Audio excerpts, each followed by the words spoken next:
तो दोस्तों नमस्कार, जय हिंद, वंदे मातरम। स्वागत है आप सभी का गुलाब गुरु कंप्यूटर स्मार्ट क्लास में। जैसा कि दोस्तों आप सभी लोगों को पता है कि हम लोग एमएस एक्सेल बिल्कुल शुरू से सीख रहे हैं और ये पार्ट 7 है, यानी क्लास 7 है। इस वीडियो के अंदर हम लोग जो है एक्सेल के बहुत ही इंपॉर्टेंट टॉपिक के बारे में बात करेंगे, जिसमें हम लोग सम, एवरेज, मिन, मैक्स और भी बहुत सारी ऐसी चीज़ें जो कि एक्सेल में आपको एक्सपर्ट बना सकती हैं, इन सभी के ऊपर इस वीडियो में मैं आपको बताने वाला हूँ। तो ये वीडियो आप सभी के लिए बहुत ज़्यादा इंपॉर्टेंट है। इस वीडियो को आप पूरा ज़रूर देखिएगा और लास्ट तक का देखिएगा। हेलो दोस्तों, मेरा नाम है गुलाब और आप देख रहे हैं गुलाब गुरु कंप्यूटर स्मार्ट क्लास। अगर आपको ये वीडियो पसंद आता है, हमारे द्वारा दी गई जानकारी आपको अच्छी लगती है, तो ये वीडियो आप ज़रूर लाइक करिए और अपने दोस्तों के साथ भी इस वीडियो को शेयर करिए ताकि उनका भी फायदा हो सके। और चैनल पर अगर पहली बार हो, अभी तक चैनल को सब्सक्राइब नहीं किए हो, तो देरी क्यों कर रहे हो यार, सब्सक्राइब करो। सब्सक्राइब करना बिल्कुल फ्री है। चलिए वीडियो शुरू करते हैं। तो यहाँ पर मैंने एमएस एक्सेल चालू कर लिया है और जैसा कि मैंने आपको बताया कि इस वीडियो के अंदर मैं आप सभी को जो है सम, एवरेज, काउंट नंबर, मैक्स, मिन, इन सभी के बारे में तो बताऊंगा ही, साथ में आपको मैं जो है fail, clear, sort and filter, find और करना, ये सारी चीज़ें मैं आपको इस वीडियो के अंदर बिल्कुल आसान भाषा में सिखाने वाला हूँ। बस इस वीडियो को आपको पूरा ध्यान से देखना है और जो चीज़ें मैं आपको बता रहा हूँ उसको अच्छे से समझना है। तो जैसे कि देखिए यहाँ पर मैंने जो है एक मार्कशीट का डाटा बना रखा है और हाँ, आप में से काफ़ी सारे लोग जो है मार्कशीट के ऊपर वीडियो मांग रहे हैं, तो मैं इस वीडियो के बाद जो है मार्कशीट पर वीडियो बनाऊंगा कि आप जो है एमएस एक्सेल में मार्कशीट कैसे बना सकते हैं और उसका जो है फर्स्ट, सेकंड, थर्ड डिवीज़न जो होता है, परसेंटेज होता है, ग्रेड होता है, वो सब कैसे निकाल सकते हो, उस पर भी हम लोग अगली वीडियो में बात करेंगे। फिलहाल इस वीडियो के अंदर मैं जो है आपको होम टैब के एडिटिंग भाग में ये जो सारे बटन दिए गए हैं, इनकी पूरी कंप्लीट जानकारी देने वाला हूँ। इससे पहले कि अगर आपने एक्सेल की वीडियोज़ नहीं देखे हैं तो वीडियो के डिस्क्रिप्शन बॉक्स में उनका लिंक मिल जाएगा, आप जो है उस पर क्लिक करके सभी वीडियो बारी बारी से देख सकते हैं। तो देखिए यहाँ पर मैंने एक मार्कशीट बनाई है जिसमें इतने सारे स्टूडेंट हैं, हिंदी में इतने मार्क्स पाए, इंग्लिश, मैथ, साइंस, एसएसटी यानी सोशल साइंस में इतने अंक उन्होंने पाए हैं। इन सभी का अगर मुझे टोटल निकालना हो कि राघव ने टोटल कितने मार्क्स पाए हैं, तो मैं यहाँ पर एक जो है हेडिंग बना देता हूँ टोटल की। टोटल लिखने के बाद मैं बाहर क्लिक करूँगा। इसके बाद जो है इन सभी नंबर्स के यहाँ पर टोटल निकालने के लिए हमको एक फार्मूला लगाना होगा, या फिर जो है आप इसका ऑटो सम भी कर सकते हो, जो कि यहाँ पर ये दिया है। ठीक है, सम मीन्स जोड़ना होता है, इतना आपको समझ लेना है कि एक्सेल में अगर किसी चीज़ का सम करना हो तो समझ लीजिए उनका जोड़ रहे हैं हम लोग। ठीक है, तो यहाँ पर जो है हम इनका अगर सम करना चाहते हैं तो बस हम जिस सेल में सम करना चाहते हैं उसको सेलेक्ट कर लेंगे। इसके बाद ऑटो सम पे क्लिक कर देंगे। फार्मूला ऑटोमेटिक यहाँ पर देखिए अप्लाई हो चुका है, यानी इक्वल पहले लगा है। किसी भी फार्मूले को एक्सेल में लगाने से पहले आपको जो है इक्वल बटन पहले दबाना है, बराबर का सिंबल सबसे पहले लगेगा, तभी कोई फार्मूला अप्लाई हो सकता है, इतना आपको ध्यान देना है। इसके बाद हम लोग यहाँ पर जो है सम टाइप करेंगे और इसके बाद देखिए यहाँ पर सम भी टाइप हो चुका है ऑटोमेटिक, क्योंकि हमने ऑटो सम का फार्मूला लगाया है। और यहाँ पर देखिए E5 का मतलब कि 5 वाली जो है हमारी रो है और E वाला कॉलम से, और इसके बाद जो है I वाले हमारी कॉलम है और 5 रो है। ये पूरा जो है यहाँ पर इसका जो है रेंज दे दिया गया है, यानी ऑटोमेटिक रेंज सेलेक्ट हो गया है। अब हमको कुछ नहीं करना है क्योंकि हमने ऑटो सम का फार्मूला ऑटोमेटिक इस पर क्लिक करने के बाद वो लग जाता है। बस आपको जो है इंटर बटन दबा देना है। तो देखोगे राघव के जितने भी अंक आए हैं इन सभी को जोड़ करके यहाँ पर टोटल आ गया है। अगर आप इसी तरीके से सभी का निकालना चाहते हो तो बस अब आपको कुछ नहीं करना होता, बस इसको ड्रैग कर देना होता है, इस तरीके से वो सबका टोटल यहाँ पर आ जाएगा। ये तो रही पहला तरीका जो सम करने का। दूसरा तरीका भी है। दूसरे तरीके में आप खुद से जो है सम का फार्मूला लगा सकते हो। बस इसको इक्वल बटन दबाइए और यहाँ पर जो है सम टाइप करिए, ये आ जाएगा। इसको आप टैब की दबाइए, जो आपके कीबोर्ड में टैब की है उसको दबाने के बाद ये ऑटोमेटिक जो है यहाँ पर सेलेक्ट हो जाएगा। अब ये यहाँ पर क्लिक करके इस तरीके से ड्रैग करके आप रेंज दे दीजिए। देखिए रेंज बिल्कुल पहले जैसी हो गई है और ब्रैकेट बंद करके इसको जो है इंटर बटन दबा दीजिए, सेम काम हो जाएगा। और तीसरा भी तरीका ये है कि आप जो है सिर्फ और सिर्फ अल्ट बटन दबाइए, ALT जिस पे होता है, अल्ट बटन दबा करके इक्वल बटन दबा दीजिए, ऑटोमेटिक सम का फार्मूला लग जाएगा। ये शॉर्टकट है। ठीक है, अल्ट के साथ इक्वल, क्या अल्ट के साथ इक्वल बटन दबाना है, बस इस तरीके से सम का फार्मूला हो जाएगा। तो यहाँ से हम जो है जो ये सम वाला था इसको हमने सीख लिया है। अब बात करते हैं एवरेज की। देखिए किसी भी संख्या का अगर आपको एवरेज पता करना है तो उस समय जो है ये एवरेज फार्मूला काम करता है। जैसे कि मुझे इन संख्याओं का एवरेज पता करना है कि इन संख्याओं का एवरेज क्या है, तो मुझे जहाँ पर भी पता करना है, कोई ज़रूरी नहीं है कि यहीं पर, यहाँ पर भी अगर मैं पता करना चाहूँ तो यहाँ पर क्लिक करूँगा। इसके बाद यहाँ पर आने के बाद एवरेज मैं टाइप कर दूँगा, मतलब क्लिक कर दूँगा, ऑटोमेटिक जो है एवरेज का फार्मूला अप्लाई हो जाएगा। और ये देखिए सेल जो है सेलेक्टेड हो चुके हैं और इसके बाद क्लिक कर दूँगा तो एवरेज यहाँ पर देखिए निकल करके आ चुका है। यही एवरेज अगर आप यहाँ पर भी निकालते तो भी सेम निकलता। अभी देखिए ऐसा फ़र्क नहीं है कि आप यहाँ निकालोगे तभी निकलेगा। देखिए हमने यहाँ पर भी क्लिक करके और एवरेज का फार्मूला लगाया तो देखिए सेम एवरेज का फार्मूला, मतलब सेम वैल्यू एवरेज में दोनों में सेल में वही है, ठीक है। तो यहाँ से क्या हुआ, आपको ये समझ लेना है कि सम करना हो यानी किसी संख्या को जोड़ना हो तो सम फार्मूला, एवरेज निकालना हो तो एवरेज। ये काउंट नंबर ये आपके लिए बहुत ज़्यादा इंपॉर्टेंट है, इसको आपको समझना होगा। काउंट नंबर यानी काउंट करेगा नंबर्स को, सिर्फ काउंट करता है। जो ये नंबर्स आपने लिखे हैं ना, सिर्फ उन्हीं सेल को काउंट करेगा, ठीक है। जैसे मैं यहाँ पर क्लिक कर देता हूँ बाहर, ठीक है। क्लिक करने के बाद जो है आपको यहाँ पर जाना है और यहाँ पर काउंट नंबर पर क्लिक कर देना है। काउंट नंबर के बाद देखिए ये फार्मूला काउंट वाला ऑटोमेटिक ले लिया है, और जहाँ जिस भी सेल को आप काउंट कराना चाहते हो उसको इस तरीके से सेलेक्ट करके बस रेंज दे देनी है। देखिए यहाँ पर मैंने इतनी रेंज दिया है, और इसको मैं जैसे ही इंटर करूँगा तो इसमें जो है जितनी सेल में नंबर्स होंगे सिर्फ वही यहाँ पर जोड़ करके बताया है। सेल ज़्यादा है, इतना आपको ध्यान देना। देखिए 1 2 3 4 5 और 1 2 3 10 इधर है, 50 सेल इधर ही हो गई, और 10 ये 60 सेल तो सिर्फ नंबर की हैं। और ये जो ऊपर वाली सेल थी और ये जो वाली सेल थी, इनको इसने काउंट नहीं किया है, क्योंकि ये फार्मूला साफ साफ कह रहा है कि काउंट नंबर्स, सिर्फ नंबर्स को काउंट करेगा। अगर आप जो है इसमें से कोई भी जो है एक नंबर को डिलीट कर देते हो, जैसे मैंने ये 64 को डिलीट कर दिया, देखिए 59 हो गया। यहाँ पर कुछ भी मैं यहाँ पर डिलीट करूँगा ऑटोमेटिक जो है वहाँ से वो गायब हो जाएगा, क्योंकि ये इसने जो है सिर्फ नंबर को काउंट किया है, ना ही इसने जो है खाली सेल है उसको काउंट किया है, और ना ही यहाँ इसने जो है टेक्स्ट को काउंट किया है, सिर्फ नंबर्स को काउंट किया है। अब बात करते हैं मैक्स और मिन की। तो देखिए मैक्स का मतलब मैक्सिमम वैल्यू और मिन का मतलब है मिनिमम वैल्यू। मैक्सिमम वैल्यू मतलब ये है कि इसमें से सबसे बड़ी अगर आपको वैल्यू चाहिए, सबसे पहले तो मैं इन सभी को सही कर देता हूँ। तो यहाँ से मैंने सभी को जो है सही कर दिया है। अगर आप जो है ये जो स्टूडेंट है, मान लीजिए ये जो सुनीता स्टूडेंट है, इसकी जो है अगर आप सबसे मैक्सिमम अंक पता करना चाहते हो, सबसे ज़्यादा अंक किसके मतलब कितने हैं, तो यहाँ पर आपको जो है सेलेक्ट कर लीजिए, और यहाँ पर आने के बाद जो है मैक्स पर क्लिक कर दीजिए। तो देखिए मैक्स का फार्मूला ऑटोमेटिक अप्लाई हो जाएगा। बस एंटर बटन दबाते ही ये बता देगा कि सबसे ज़्यादा इसमें जो वैल्यू है वो 96 है। अगर आप जो है इसको कम कर देते हो, जैसे मैं इसको 52 कर देता हूँ और मैं बाहर क्लिक करूँगा, तो देखिए ये ऑटोमेटिक चेंज हो गया है, क्योंकि इस वाली जो सुनीता का ये जो मार्कशीट में जो अंक आए थे उसमें आप सबसे बड़ी वैल्यू कौन सी है, 86 है। तो बस आपको इतना समझना है कि अगर आपको जो है किसी भी डाटा में से बड़ी वैल्यू को छांटना है तो आप मैक्स फार्मूले को लगा सकते हो।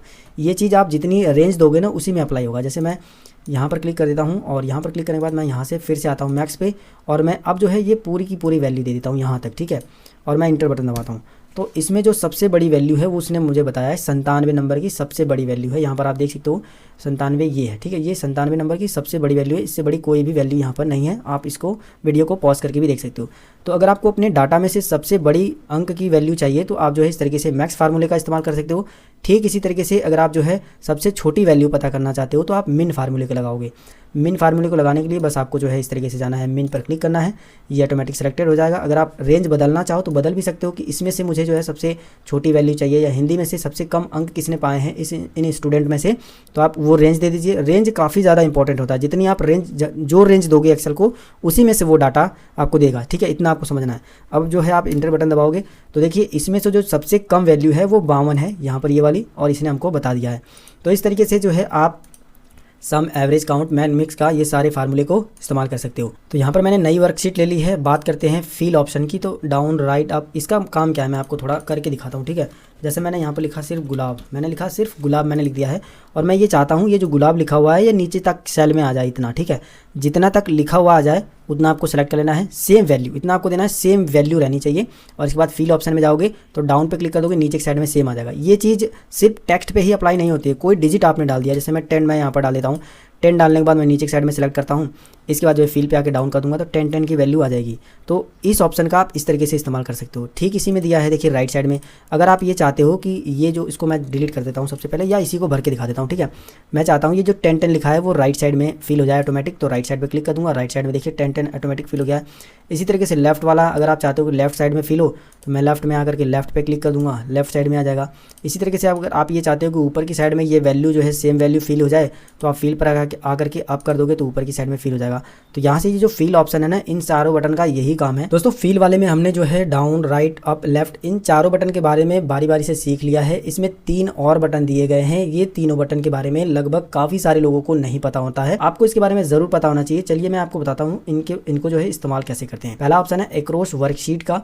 तो इसका मतलब ये होता है दोस्तों, जो आपने अपनी वर्कशीट में ये जो फॉर्मेट तैयार किया है ना, इसको एज इट इज़ दूसरे शीट में कॉपी कर सकते हो। जैसे ये मैंने शीट 1 में किया है तो इसको मैं शीट 2 में भी लेके जा सकता हूँ, शीट 3 में भी लेके जा सकता हूँ, कहीं पर भी एज इट इज़ बिल्कुल ऐसा ही फॉर्मेट कॉपी कर सकता हूँ। इसके टेक्स्ट को भी कॉपी करके ले जा सकता हूँ। ये तब हमारे काम में आता है जब हमको सेम ऐसा ही जो है कॉलम या फिर जो है सेम ऐसा ही फॉर्मेटिंग के लिए कुछ ही दूसरे सीट में जो है ज़रूरत पड़ जाती है, सेम बिल्कुल इसी तरीके से। ठीक है, कैसे करना है मैं आपको बता देता हूँ। देखिए सबसे पहले तो हमको जाना है, इसको पूरा इस तरीके से सेलेक्ट करना है। सेलेक्ट करने के बाद जो है कंट्रोल बटन दबाना है, तीनों सीट को सेलेक्ट करना है, शीट 1, शीट 2, शीट 3। ठीक है, इसको सेलेक्ट करने के बाद तीनों सीट कंट्रोल बटन दबा के सेलेक्ट कर लीजिए। इसके बाद यहाँ पर आइए, अब देखिए एक्रॉस वर्कशीट कंप्लीट जो है हाईलाइट हो चुका है, इसको ओके कर दीजिए। ऑल का मतलब ये है कि जो आपने इसमें फॉर्मेटिंग की है, जो कंटेंट लिखा है, जिस तरीके से डिजाइन किया है, वो सब चीज़ जो है कॉपी होकर के शीट 2, शीट 3 में ऑटोमेटिक पेस्ट हो जाएगा। और सिर्फ कंटेंट पे अगर आप क्लिक कर देते हो तो कंटेंट का मतलब ये है कि जो आपने लिखा है सिर्फ वही जो है यहाँ से अगले ऑप्शन अगली शीट में जो है फिल होगा। ठीक है, वही चीज़ अगर आप जो है फॉर्मेट्स पे क्लिक कर देते हो तो सिर्फ फॉर्मेट की ही अगली शीट में कॉपी होगी, यानी ये जो कंटेंट हमने लिखा है ये अगली शीट में नहीं जाएगा। तो यहाँ पर मैं जो है कंटेंट को ऑल को नहीं सेलेक्ट करता हूँ, सिर्फ फॉर्मेट पे क्लिक करके ओके कर देता हूँ। जब मैंने फॉर्मेट पे सेलेक्ट करके ओके कर दिया और मैं बाहर क्लिक करके अब देखिए शीट 2 पे मैं चलता हूँ तो देखिए सेम हमारा उसी तरीके से जो शीट 1 में हमने जो है डिज़ाइन बनाया था सेम उसी तरीके से शीट 2 में ही बन गया है और शीट 3 में ही बन गया है। अगर मैं इसमें कुछ लिखता भी हूँ ना तो सेम उतना ही बड़ा हमारा जो है टेक्स्ट होगा, वही फॉर्मेटिंग होगी, सेम चीज़ें हमको जो है यहाँ पर भी मिल जाने वाली है। तो इस तरीके से आपने जो है यहाँ पर एक्रॉस वर्कशीट के बारे में सीख लिया हुआ। अब बात करते हैं सीरीज़ के बारे में, ये भी बहुत ज़्यादा इंपॉर्टेंट है। जब आप सीरीज़ पे क्लिक करोगे तो कुछ इस तरीके से एक डायलॉग बॉक्स आता है और इसमें कई सारे जो है बटन दिए गए होते हैं, जैसे row, column, linear, growth, date, auto fit, fill, ये सारे हैं। और इसके बाद डेट यूनिट में day, weekday, month, year, ये सारे के सारे यूज़फुल हैं। इनको कैसे इस्तेमाल करना है इसके बारे में जानने से पहले हम लोग यहाँ पर कुछ लिख लेते हैं। जैसे मैं यहाँ पर 1 लिखता हूँ, सिर्फ मैंने क्या लिखा 1, और मैं यहाँ पर जाके सीरीज़ में जाकर के सीरीज़ पे क्लिक करता हूँ और ये रो में चाहिए या कॉलम में। रो में अगर आप क्लिक रहने दोगे तो इस साइड से जाएगा, बिल्कुल इस साइड से, और अगर आप कॉलम में क्लिक करोगे तो नीचे की साइड में आएगा। तो मैं यहाँ पर कॉलम कर देता हूँ। और लीनियर का मतलब कि एक के बाद एक आएगा और ग्रोथ का मतलब कि मल्टीप्लाई होकर के आएगा। ठीक है, इतना आपको समझ लेना है। लीनियर का मतलब कि एक के बाद 2, 3, 4 इस तरीके से आएगा और ग्रोथ का मतलब है कि मल्टीप्लाई होकर के आएगा। ठीक है, तो यहाँ पर स्टेप वैल्यू में आपको वो भरना है कि जो जितने से आप इसमें जो है जितने की इसमें जो है फ़र्क हो। एक के बाद 2 आएगा तो यानी 1 का फ़र्क होगा, इतना आपको समझना है। ठीक है, एक के बाद अगर 2 आएगा तो 1 का ही फ़र्क होगा, अगर एक के बाद 3 आएगा तो बीच में 2 का फ़र्क होगा। ठीक है, तो कितने का फ़र्क होगा वो यहाँ पर आपको टाइप करना है और कितनी वैल्यू तक आप चाहते हो स्टॉप हो जाए यानी बंद हो जाए वो आपको यहाँ पर टाइप करना है। मैं यहाँ पर जो है 100 लिख देता हूँ कि यानी 1 से स्टार्ट हो और 100 तक जाए, और मैं इसको ओके करता हूँ तो देखोगे ऑटोमेटिक जो है सीरीज़ में ये 100 तक फिल हो गया। नीचे मैं आपको दिखा देता हूँ, देखिए इस तरीके से। ठीक है, यही चीज़ अगर आप जो है दोबारा से यहाँ पर कुछ और टाइप कर देते हो, जैसे मैं यहाँ पर जो है 2 टाइप कर देता हूँ या 4 टाइप कर देता हूँ। 4 टाइप करने के बाद अगर मुझे 4 का टेबल लिखना है यानी पहाड़ा लिखना है तो मैं इस पर आऊँगा और इसके बाद जो है इस पर आने के बाद और सीरीज़ पे जाने के बाद यहाँ से देखिए कितने का फ़र्क होगा। अब जो है मैं टेबल लिख रहा हूँ, पहाड़ा लिख रहा हूँ, तो मुझे 4 का फ़र्क चाहिए यानी 4 का गैप होना चाहिए, यानी मैं यहाँ पर 4 लिख दूंगा और इसको मैं कॉलम सेलेक्ट करूँगा क्योंकि मुझे ये कॉलम में चाहिए वैल्यू। ठीक है, अगर रो में चाहिए तो रो आप सेलेक्ट कर सकते हो, कोई दिक्कत नहीं है। 4 की इसके बीच का गैप होगा 4, और कितने तक आपको चाहिए और मैं यहाँ पर लिख देता हूँ 40। आप जितना भी लिखना चाहो वो लिख सकते हो, स्टॉप हो जाए 40 पर। मैं इसको ओके करूँगा तो ऑटोमेटिक देखोगे यहाँ पर ये फिल हो चुका है। यही चीज़ें आप जो है कोई भी डे हो, कोई भी मंथ हो, कोई भी जो है जनवरी फरवरी का महीना हो, ये सारी चीज़ें अप्लाई कर सकते हो। जैसे मैं यहाँ पर लिखता हूँ संडे। ठीक है, संडे मैंने लिखा यहाँ पर। संडे मैंने जैसे ही लिखा, लिखने के बाद जो है जितने में मुझे वैल्यू चाहिए मैं वहाँ तक सेलेक्ट कर लूँगा। इसके बाद जो है मैं यहाँ पर आऊँगा, इसके बाद सीरीज़, इसके बाद जो है ये देखिए कॉलम ऑटोमेटिक सेलेक्ट है क्योंकि मैंने इसको कॉलम बता दिया है। यहाँ पर आपको क्या करना है, लीनियर नहीं सेलेक्ट करना है क्योंकि हमें संडे मंडे दिखाना है। तो इसके बाद ऑटो फिल आपको क्लिक कर देना है और इसके बाद जो है ओके कर देना है। तो देखोगे संडे मंडे ट्यूसडे ये पूरा जो है ऑटोमेटिक फिल हो चुका है। ठीक, यहाँ पर मैंने देखिए जनवरी लिखा है और मैं इसको जो है पूरा यहाँ तक लेके जाना चाहता हूँ, मतलब दिसंबर तक। ठीक है, यहाँ पर मैंने सेलेक्ट कर लिया है, पूरा रेंज मैंने बता दिया इसको। यहाँ पर जाने के बाद मैं जो है सीरीज़ पे क्लिक करूँगा, कॉलम ऑटोमेटिक सेलेक्टेड है, यहाँ पर मैं ऑटो फिल करूँगा, ऑटो फिल। इसके बाद जो है ओके कर दूंगा तो देखोगे पूरा जो है जनवरी से लेकर के दिसंबर तक पूरा ऑटोमेटिक जो है आ चुका है। इसी में जो है अगला बटन है ग्रोथ का, क्योंकि हमने जो है ऑटो फिल और लीनियर इनके बारे में सीख लिया है। बात करते हैं ग्रोथ की, फिर इसके बाद डेट के बारे में सीखेंगे। अगर आप जो है ग्रोथ को अप्लाई करना चाहते हो तो सबसे पहले कोई भी एक डिजिट यहाँ पर लिख लीजिए, इसको जो है इस तरीके से सेलेक्ट कर लीजिए और इसके बाद यहाँ पर आइए, सीरीज में आकर के ग्रोथ पे क्लिक कर दीजिए और कितने की ग्रोथ आप चाहते हो, इसमें कितने का मल्टीप्लाई होता चला जाए। जैसे मैं इसमें चाहता हूँ 2 का मल्टीप्लाई होता चला जाए, यानी इसमें बार बार 2 का गुणा होता चला जाएगा नीचे की साइड में। इसमें 2 का गुणा होगा, जो संख्या आएगी फिर उस संख्या में 2 का गुणा होगा, फिर उसके बाद जो संख्या आएगी फिर उसमें 2 का गुणा होगा। तो मैं इसको जो है ओके कर देता हूँ। तो देखोगे, देखिए यहाँ पर इसमें जो है 2 का गुणा करोगे तो 8 आएगा, 8 में 2 का गुणा करोगे 16 आएगा, 16 में 2 का गुणा करोगे 32। तो इस तरीके से ग्रोथ वाइज भी आप इस बटन का इस्तेमाल करके इस्तेमाल कर सकते हो ग्रोथ में। अब बात करते हैं डेट के बारे में। तो यहाँ पर जो है मैं सबसे पहले कोई एक डेट डाल देता हूँ, ठीक है। मैंने डाला महीना 11 है और 1 तारीख मैंने यहाँ पर डाल दी और 2022। ये देखिए मेरा फॉर्मेट कुछ अलग है, मैंने यहाँ पर फॉर्मेटिंग की चेंज की है। मैंने महीना जो हमारा है वो शुरू में है, मंथ शुरू में है, इसके बाद डेट है, इसके बाद ईयर है। तो मैंने इसको सेलेक्ट किया, यहाँ पर मैं फिल पे गया और सीरीज़ पे मैं क्लिक करूँगा तो यहाँ पर देखिए डेट वाला ऑप्शन सेलेक्ट हो गया है। और ये रो में, ये जो आप वैल्यू चाहते हो वो रो में आए या कॉलम में, यहाँ से हम जो है कॉलम सेलेक्ट कर लेते हैं।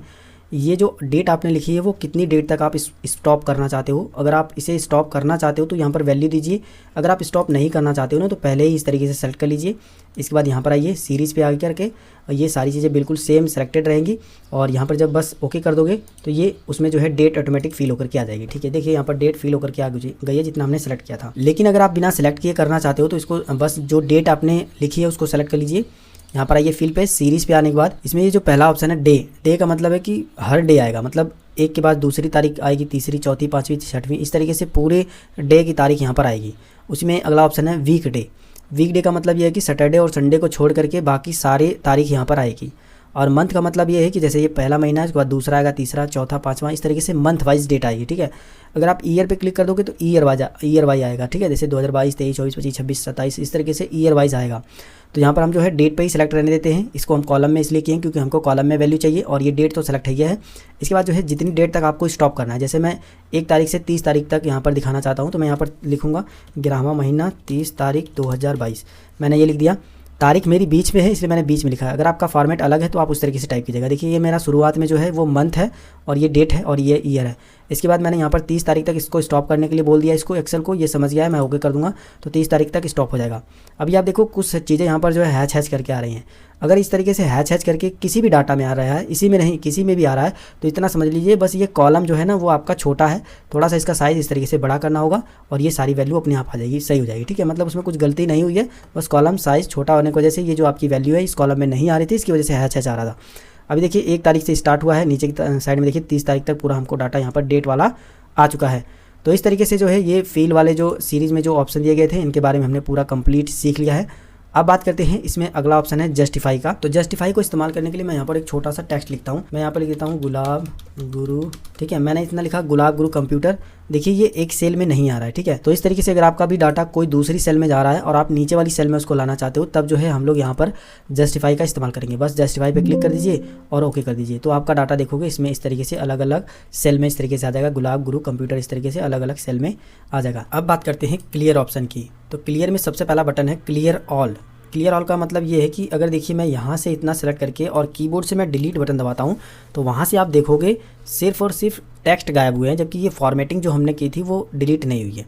तो यही काम यहाँ पर है। क्लियर ऑल का मतलब ये है कि सब कुछ डिलीट हो जाएगा। देखिए फॉर्मेटिंग और एडमिंग सब डिलीट हो जाएगी। मैंने इतना सेलेक्ट किया, सेलेक्ट करने के बाद मैं यहाँ पर गया क्लियर पे, क्लियर ऑल कर दिया मैंने। देखिए सब फॉर्मेटिंग और एडमिंग सब कंटेंट सब चीज़ जो है यहाँ से डिलीट हो गई है, ठीक है। कुछ भी यहाँ पर नहीं बचा है, सब कुछ बिल्कुल फ्रेश पहले जैसा हो गया है। तो यहाँ पर मैं इसको करता हूँ Ctrl+Z, सारी चीज़ें वापस आ चुकी हैं।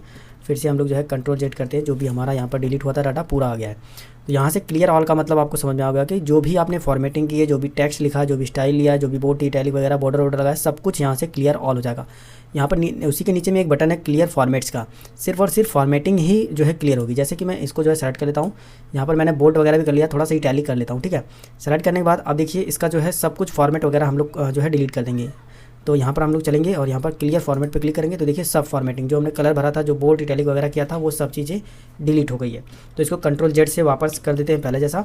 फिर इसी में जो है अगला बटन है क्लियर कंटेंट, यानी जो आपने फॉर्मेटिंग इसके अंदर की है वो सब कुछ वैसे ही रहेगी, बस इसके अंदर जो कंटेंट आपने लिखा है वो डिलीट हो जाएगा। तो क्लियर कंटेंट का मतलब डिलीट पे क्लिक कर दोगे तो आप ये सब चीज़ें, मतलब इसके अंदर जो भी कंटेंट था वो डिलीट हो जाएगा। अगला बटन ये है क्लियर कमेंट। अगर आपने कोई कमेंट किया है जो कि हम लोग आगे सीखेंगे तो वो यहाँ से आप जो है इसको क्लियर कर सकते हो, डिलीट कर सकते हो, ठीक है। बस यही है क्लियर करने का ऑप्शन। अब बात करते हैं शॉर्ट एंड फिल्टर के बारे में। तो इस बटन का इस्तेमाल करके आप अपने डाटा को शॉर्ट एंड फिल्टर कर सकते हो, ए से लेकर के जेड तक, जेड से लेकर के ए तक, इस तरीके से भी शॉर्ट एंड फिल्टर कर सकते हो, ठीक है। जैसे आप इस पर क्लिक करोगे, देखिए A to Z दिया है। आपने कोई डाटा ऐसा बनाया है जिसमें आप जो है ए से लेकर के जेड तक शॉर्ट करना चाहते हो, यानी ए नाम वाले पहले आ जाएं और उसके बाद बी सी जेड, जेड वाले मतलब बाद में आए, ठीक है। इस तरीके से अगर आप शॉर्ट करना चाहते हो तो आपको A to Z शॉर्ट पर क्लिक करना होगा। और अगर आप जो है Z to A शॉर्ट करना चाहते हो, यानी पहले जो है जेड से लेटर स्टार्ट हो, उसके बाद वाई एक्स इस तरीके से आते हुए ए तक आएँ, तो आप जो है Z to A का कर सकते हो। कैसे करना है मैं आपको दिखा देता हूँ। देखिए मैंने इसको सेलेक्ट किया इतना डाटा, और अभी देखिए ये कुछ इस तरीके से है। मैं इस पे आता हूँ और पहले A to Z कर देता हूँ। A to Z करने के बाद देखिए पहले मेरा गुलाब यहाँ पर आ चुका है और पहले क्या था, नेहा ऊपर था, लेकिन अभी क्या है, गुलाब है। ठीक है, तो ये A to Z हो गया। यानी अगर मैं यहाँ पर कोई चीज़ बीच में A से लिख देता हूँ, जैसे मैंने लिखा अनुराधा, ANURADHA अनुराधा मैंने लिखा, तो ये A से मैंने लिखा है। मैं बाहर क्लिक करूँगा और मैं दोबारा से यहाँ पर आकर के और अब जो है A to Z कर देता हूँ। देखिए A to Z, तो देखिए अनुराधा वाला ऊपर की साइड में आ गया, क्योंकि ये सबसे पहले A से स्टार्ट हुआ है, A लेटर से। ठीक है, इतना आपको समझ में आया। अब बात करते हैं Z to A के बारे में। अगर आप Z to A करना चाहते हो, यानी Z से पहले स्टार्ट हो और A वाले सबसे नीचे में आए, तो यहाँ पर आइए Z to A कर दीजिए। तो देखिए सबसे पहले S वाले आ गए हैं और इसके बाद जो है A वाला सबसे नीचे आ गया है। ये समझ में आ गया आपको। अब बात करते हैं, इसी में दिया कस्टम शॉर्ट। कस्टम शॉर्ट का मतलब ये है कि आप खुद से जो है तय कर सकते हो कि कहाँ से कहाँ तक के पहले आएँ, कहाँ से कहाँ तक के बाद में आएँ। कस्टम शॉर्ट पे क्लिक करिए। यहाँ पर देखिए तीनों, यहाँ पर जो भी हमने यहाँ पर ये कॉलम बनाए हैं, नेम, आईडी नंबर और सैलरी, वो यहाँ पर भी दिखा रहा है। आप किसके थ्रू शॉर्ट करना चाहते हो, कॉलम में नेम है, आईडी है, या फिर सैलरी के थ्रू, किसके थ्रू शॉर्ट करना चाहते हो।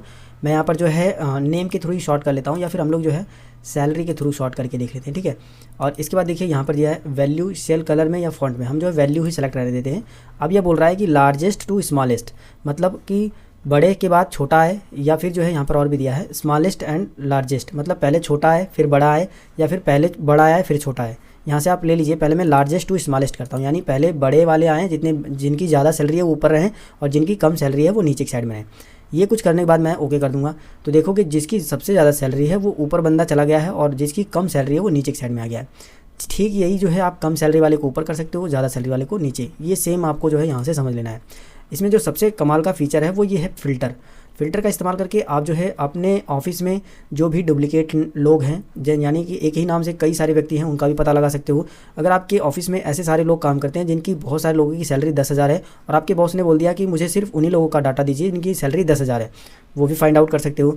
तो इस तरीके से आप बहुत सारी चीज़ों को इसको इस्तेमाल कर सकते हो। कैसे करना है मैं आपको पहले समझा देता हूँ। ठीक है, मैं यहाँ पर जो है क्लिक करता हूँ, पूरा सेलेक्ट कर लिया मैंने, पूरा अपना डाटा सेलेक्ट करने के बाद मैं यहाँ पर आता हूँ और फिल्टर पे क्लिक कर दूँगा। फिल्टर पे क्लिक करने के बाद देखिए यहाँ पर एक फ़िल्टर लग चुका है, यहाँ पर देखिए। ठीक है, आप इस पे लेके जाओगे तो कुछ इस तरीके से जो है ऑप्शन दिखाई देगा। अब इसको आप कई तरह से फ़िल्टर कर सकते हो। पहले तो सैलरी के बेस पर भी इसको फ़िल्टर कर सकते हो, आईडी नंबर के भी बेस पे फ़िल्टर कर सकते हो, और नेम के नाम पे भी फ़िल्टर कर सकते हो। जैसे मैं नेम से आपको फ़िल्टर करके दिखाता हूँ। नेम पे मैंने क्लिक किया, मेरे बॉस ने बोला कि इसमें से जो भी नेहा नाम की लड़कियाँ हैं उनका जो है सिर्फ हमको डाटा दीजिए। तो मैं यहाँ पर आऊँगा और मैंने शॉर्टर फ़िल्टर लगा दिया है, वो आपको लगा लेना है। इसके बाद यहाँ पर आना है, सेलेक्ट ऑल को अनचेक कर देना है और सिर्फ नेहा को सेलेक्ट कर लेना है, जिस भी नाम का डाटा आपके बॉस ने मांगा है। इसके बाद ओके कर दीजिए। तो जितना भी नेहा नाम की लड़कियाँ हैं सिर्फ उन्हीं का डाटा हमको मिल गया है। इस तरीके से हम जो है अपने बॉस की जो भी मांग है उसको पूरा कर सकते हैं। फिर से यहाँ पर आकर के सेलेक्ट ऑल करके ओके कर दोगे तो पहले जैसा हो जाएगा। अब मान लीजिए आपके बॉस ने ये बोला कि जिसकी सैलरी जो है 8,000 रुपये है या 6,000 रुपये है, सिर्फ उसी का डाटा हमें दीजिए, ताकि हम एक आइडिया लगा पाएँ कि कितने लोग हमारी कंपनी में काम करते हैं जिनकी सैलरी 6,000 है। तो हम क्या करेंगे, शॉर्ट एंड फिल्टर लगाएंगे, सैलरी वाले पे आएंगे, इसको अनचेक कर देंगे सिलेक्ट ऑल पे, और यहाँ सिर्फ 6,000 वाले को सेलेक्ट करेंगे और ओके कर देंगे। तो देखिए 2 लोग ऐसे हैं जिनकी सैलरी 6,000 रुपये है, और इस तरीके से हम अपने बॉस को डाटा दे सकते हैं। और दोबारा से अगर हमको इसको सही करना तो यहाँ पर आकर के इसको सही कर दीजिए। ठीक है, तो इस तरीके से जो है आप फिल्टर का इस्तेमाल कर सकते हो। अगर आप जो है इसको क्लियर करना चाहते हो तो देखिए यहाँ पर मैं पहले तो फिल्टर अप्लाई कर देता हूँ 6,000 वाले। यहाँ से मैंने 6,000 जो पहले सेलेक्ट ऑल को अनचेक किया, यहाँ से 6,000 ओके कर दिया। ये कुछ करने के बाद मैं यहाँ पर आता हूँ, क्लियर पे कर दूंगा, क्लियर ऑल हो जाएगा, यानी पहले जैसा हो जाएगा बिल्कुल। ठीक है, अगर आप जो है ये फिल्टर जो आपने लगाया है इसको आप हटाना चाहते हो तो बस जिस भी डेटा में आपने लगाया है उसको सेलेक्ट कर लीजिए इस तरीके से। यहाँ पर आइए शॉर्ट एंड फिल्टर पे, और यहाँ पर ये जो फिल्टर पे आपने क्लिक किया था दोबारा से इस पर क्लिक कर दीजिए, तो देखोगे यहाँ से वो हट चुका है। अब बात करते हैं फाइंड वाले बटन में। तो फाइंड वाले बटन में कई सारे बटन हैं, इसमें जो है सबसे पहले हम लोग बात करते हैं फाइंड में। तो फाइंड वाले बटन से आप किसी भी शब्द को, किसी भी वर्ड को, किसी भी टेक्स्ट को, किसी भी नंबर को, कुछ भी ढूंढना चाहो ढूंढ सकते हो। बस इस पर क्लिक करिए, जो चीज़ आपको जो है इसमें ढूंढनी है। जैसे आप नेहा के डाटा को ढूंढना चाहते हो, मैं यहाँ पर नेहा टाइप करूँगा और फाइंड और यहाँ पर नेक्स्ट कर दूंगा। जैसे ही आप फाइंड नेक्स्ट पे क्लिक करोगे तो देखोगे यहाँ पर नेहा लिखा हुआ है, और यहाँ पर ये जो ऑटोमेटिक सेल सेलेक्ट हो गया है। फिर से मैं क्लिक करूँगा तो देखोगे नीचे की साइड में भी नेहा लिखा है और नीचे वाला सेल ऑटोमेटिक जो है सेलेक्ट हो गया है। अगर ये कलर मैं किया रहता तो शायद आपको साफ साफ दिखता, लेकिन अभी भी आप यहाँ पर समझ सकते हो ये सेल सेलेक्टेड है। अगर मैं फाइंड नेक्स्ट पे क्लिक करूँगा तो देखिए यहाँ पर आ गया है, और आप देखिए यहाँ पर आ गया है। ठीक है, इस तरीके से आप किसी भी शब्द को ढूंढना चाहो तो ढूंढ सकते हो। अगर आप जो है यहाँ पर कोई सैलरी मैं टाइप कर देता हूँ, जैसे मैं यहाँ पर टाइप करता हूँ 8,000 मैंने टाइप किया, फाइंड नेक्स्ट पे क्लिक किया तो देखिए अब यहाँ पर जो है ये सेल सेलेक्ट हो गया। फिर से मैं क्लिक किया, देखिए ये वाला सेलेक्ट हो गया। ठीक है, तो इस तरीके से आप ढूंढ सकते हो। बात करते हैं अब यहाँ पर रिप्लेस ऑप्शन का। तो रिप्लेस ऑप्शन से आप किसी भी टेक्स्ट को, किसी भी नंबर को रिप्लेस यानी बदल सकते हो। जैसे कि ये जो 8,000 सिलेक्टेड है ये पहले से यहाँ पर आ गया है। अगर आप नहीं आया तो यहाँ पर आप टाइप भी कर सकते हो। मैं चाहता हूँ कि ये जो 8,000 लिखा है इसकी जगह पे जो है 1,000 आ जाए। कितना? 1,000। यहाँ पर मैंने 8,000 की जगह पर 1,000 टाइप कर दिया है। अगर आप जो है रिप्लेस ऑल कर देंगे तो एक ही बार में जो है जहाँ पर 8,000 लिखा होगा वहाँ पर 1,000 आ जाएगा। अगर रिप्लेस कर क्लिक करोगे तो एक करके होगा। मैं रिप्लेस ऑल कर देता हूँ और इसके बाद ओके करूँगा तो देखोगे यहाँ पर जो है हमारा 1,000 आ गया है। रिप्लेस का मतलब आप बस इतना समझ लीजिए कि किसी भी शब्द को, किसी भी टेक्स्ट को, किसी भी संख्या को आप रिप्लेस कर सकते हो किसी दूसरी संख्या से। इसी में जो अगला बटन है गो टू स्पेशल का, अगर आप इस पर क्लिक करोगे तो यहाँ पर कमेंट्स आएंगे। जितने भी आपने कमेंट डाले होंगे उस पर आप डायरेक्ट यहाँ से जंप कर सकते हो। कंटेंट पे अगर आप जंप करना चाहो, जैसे कंटेंट पे क्लिक करोगे, अगर आप जो है नंबर, टेक्स्ट, लॉजिकल एरर, ये सारे हैं, अगर उसमें जिस पे भी जंप करना चाहो बस उसको जो है सेलेक्ट रहने देना है। जैसे मैं टेक्स्ट पे जंप करना चाहता हूँ, मैं टेक्स्ट सेलेक्ट रहने देता हूँ और ओके कर दूँगा तो देखोगे सारे के सारे टेक्स्ट यहाँ पर जो है सेलेक्ट हो जाएंगे। ठीक है, इसी तरीके से इसमें जो है गो टू स्पेशल पे जाने के बाद जो है अगर आप फार्मूला कोई लगाए रहोगे तो फार्मूले पे भी जंप कर सकते हो। कोई ब्लैंक सेल होगा उस पर जंप कर सकते हो। कोई ऑब्जेक्ट होगा, कोई करंट रीजन होगा, कोई करंट अरे होगा, उन सभी पे जो है डायरेक्ट यहाँ से जंप कर सकते हो। मतलब इतना समझ लीजिए गो टू का मतलब डायरेक्ट किसी page, hyperlink, bookmark, header footer पे जंप करना, डायरेक्ट उस पेज पे चले जाना, डायरेक्ट उस हीडर पे चले जाना। ठीक, स्पेशल में और भी बहुत सारे बटन दिए गए हैं, जैसे रो डिफरेंस है, कॉलम डिफरेंस है, प्रेसिडेंट है, इसके बाद जो है डिपेंडेंट्स है, लास्ट सेल में जाना चाहते हो, विजिबल सेल ओनली में जाना चाहते हो, कंडीशनल फॉर्मेट में, डाटा वैलिडेशन में, इन सभी पे आप डायरेक्ट जो है जंप कर सकते हो। फिलहाल ये वीडियो काफ़ी ज़्यादा बड़ा हो गया है तो मैंने थोड़ा थोड़ा इसके बारे में आप सभी को बता दिया है। वही चीज़ें आपको यहाँ पर भी मिल जाएंगी। जैसे कोई फार्मूला है उसको आप डायरेक्ट यहाँ से जो है गो टू कर सकते हो। देखिए वहाँ पर ले जाने के बाद गो टू फार्मूला पे क्लिक कर रहा है, मतलब दिखा रहा है। और कोई गो टू कमेंट है, कोई कमेंट पे आप डायरेक्ट यहाँ से जा सकते हो। Conditional formatting, go to conditional formatting, यानी जो हमने यहाँ पर कंडीशनल फॉर्मेटिंग इसके बारे में सीखा था, अगर आपने कहीं पर भी उसको अप्लाई किया होगा तो डायरेक्ट यहाँ से आप जो है वहाँ पर जा सकते हो। कोई कंटेंट्स आपने लिखा होगा तो वो भी डाटा वैलिडेशन पे जा सकते हो, सेलेक्ट ऑब्जेक्ट पे जा सकते हो। तो यहाँ से इतना समझ लीजिए फाइंड रिप्लेस के बाद गो टू के ही अंदर ये सारे बटन्स आते हैं। बारी बारी से आप इन्हें चेक कर लीजिए। जो भी चीज़ें आपको नहीं समझ में आती है आप नीचे जरूर से कमेंट करिए। फिलहाल ये वीडियो काफ़ी ज़्यादा बड़ा हो गया है। मैं कितना भी कोशिश कर लूँ 30 मिनट के नीचे वीडियो बनाने का, लेकिन वीडियो काफ़ी ज़्यादा बड़ा हो जाता है, इसलिए सॉरी। लेकिन मैं जो भी जानकारी बताता हूँ वो काफ़ी बढ़िया से बताता हूँ आप सभी को, जो कि अच्छे तरीके से आपको समझ में आए। तो ये वीडियो आपको पसंद आया है, हमारे द्वारा दी गई जानकारी आपको अच्छी लगी तो ये वीडियो आप ज़रूर लाइक करिए और अपने फ्रेंड्स एंड फैमिली के साथ भी इस वीडियो को शेयर करिए ताकि उनका भी फ़ायदा हो सके। और चैनल पर अगर पहली बार हो, अभी तक चैनल को सब्सक्राइब नहीं किया तो सब्सक्राइब करो यार। सब्सक्राइब करना बिल्कुल फ्री होता है, सब्सक्राइब कर लो। अगर आपके मन में कोई सवाल है तो आप हमें नीचे कमेंट करके ज़रूर बताइए, मैं उसका ज़रूर से आप सभी को आंसर दूंगा। मिलेंगे फिर एक नई वीडियो में एक नई जानकारी के साथ, तब तक के लिए जय हिंद, वंदे मातरम।